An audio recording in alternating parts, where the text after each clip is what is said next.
that we have this saying, by filmmakers for filmmakers. And what that really means is that those filmmakers decide entirely the program that we have at this year's Slamdance.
I hate the question of, well, how did you come up with this? I mean, that's just such a stupid, silly question to ask a creative person.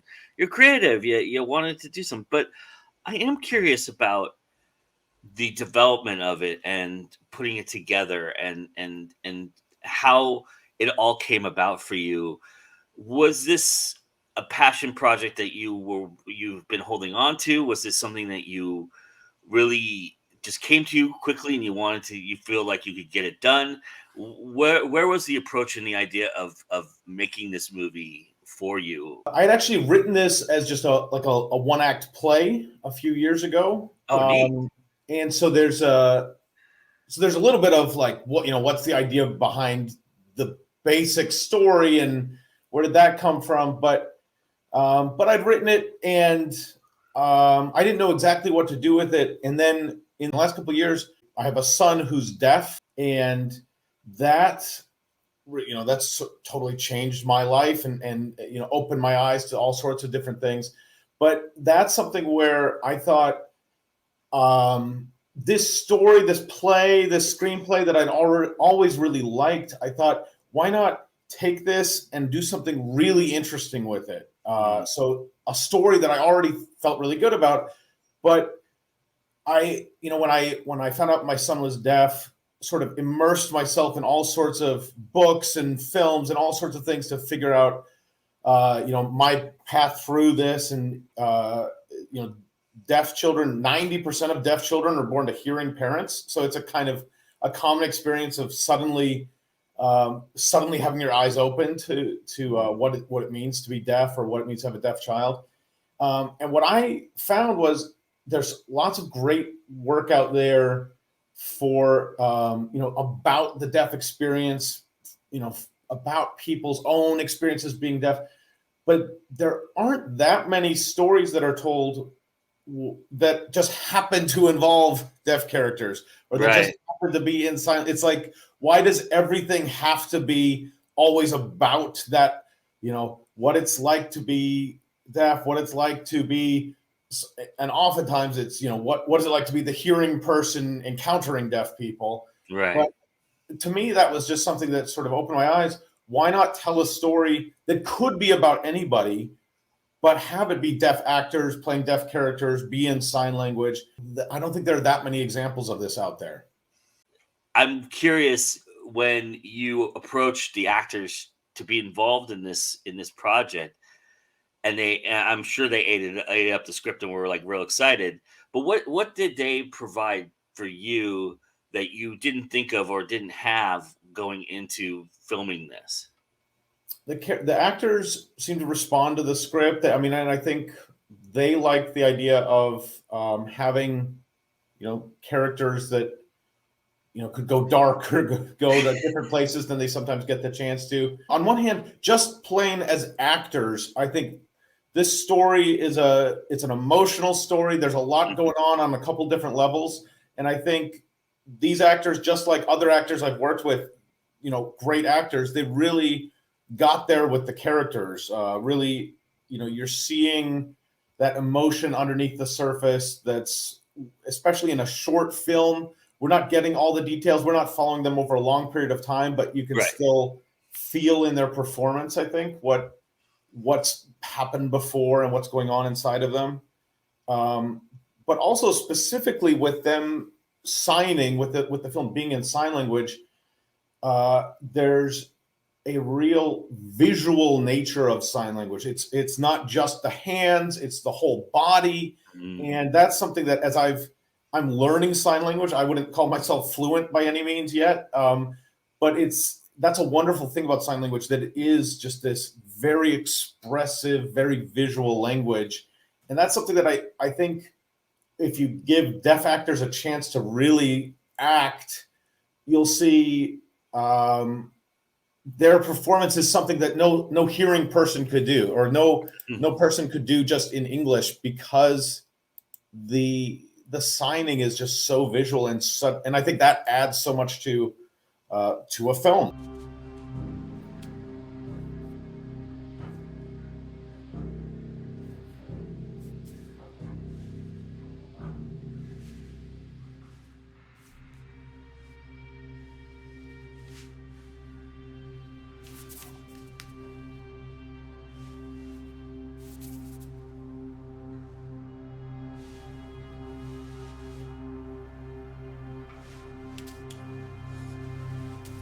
Did that factor into your choice of how to frame this, or were you, because you had mentioned that this would have been a one-act play, so were you always thinking in conventions of that aspect when you were framing this, or was it the actors and what the expressions were that you decided to kind of keep the two-shot frame and the wide frame?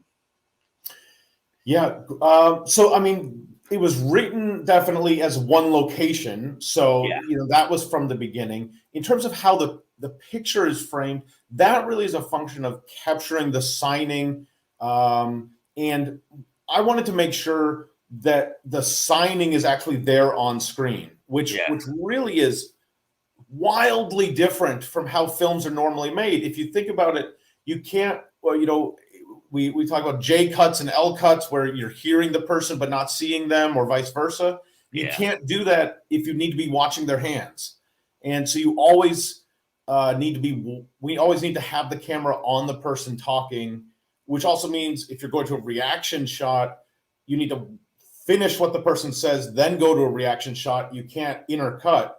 So there's a lot of that was just a function of working with sign language. Also, having a more static camera, a little bit more locked off camera, definitely was intentional in the sense that if you're trying to watch very carefully what the hands are doing, then you don't want a lot of other visual movement on screen. So a lot of those things are things that were sort of new to me as I thought about this project, how to capture the sign language, with really the intent of I want this to be for people who are watching the signing, that they get 100% of what's there, and not that this is we're cutting away and missing something.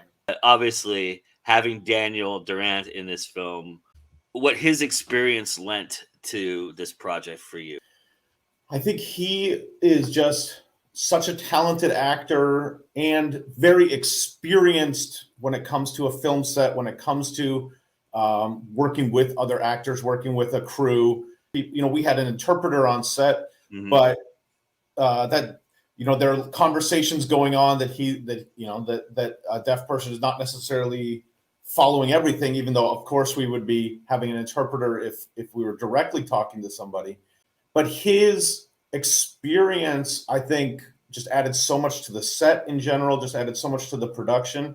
And I think that it can be a challenge for deaf actors to get enough roles to build up that body of experience. And Daniel, through his skill and talent and throughout his career, has really built up such a body of work and experience that I think that was helpful. It was helpful for all of us, but I think also especially helpful for the other actors to sort of ground things. There had to been at some point when it just became a film set. Was that important to you right away to kind of make that happen? Definitely. I mean, and I think I wanted this to be a regular set, and I think everybody was on the same page with that. And I think a lot of that came down to also that this is not, that the actors who are here are 100% in their characters. They're bringing so much to the table. It's not like, one token character played by a deaf actor or something where everything else is hearing. They are the stars of the show. And so that, I think that added a lot. My co-producer also is deaf. And so there was some on both the crew and the cast side of hearing and deaf. So I think it was a fun set. It was a very short shoot, but it was a fun set. I think we all really had a great time doing it. What does a program like Unstoppable mean for a filmmaker like yourself making films with deaf actors? Obviously there's not a lot of these out there, but they're starting to pop up in other film festivals. But Slamdance was really avant-garde in attaching itself to this. Did you always have designs that this is where you aimed to intend this film to be at? Yeah, I think Unstoppable is a great program. I think giving opportunities both to people with visual and non-visual disabilities, and also with stories dealing with characters, in that world. I think it's such a great program. I actually had a film in that program last year. I made a short documentary about my family's experience with my son, and it was actually a film that I made sort of as like a document for the family, but that has taken off and done quite well on the festival circuit. This is my brother Banner. He's 2 years old. I have straight hair and he has curly hair. I have freckles that he doesn't. I'm above phone and sign language because he's deaf. Bennett! Bennett, look at mom. Summertime!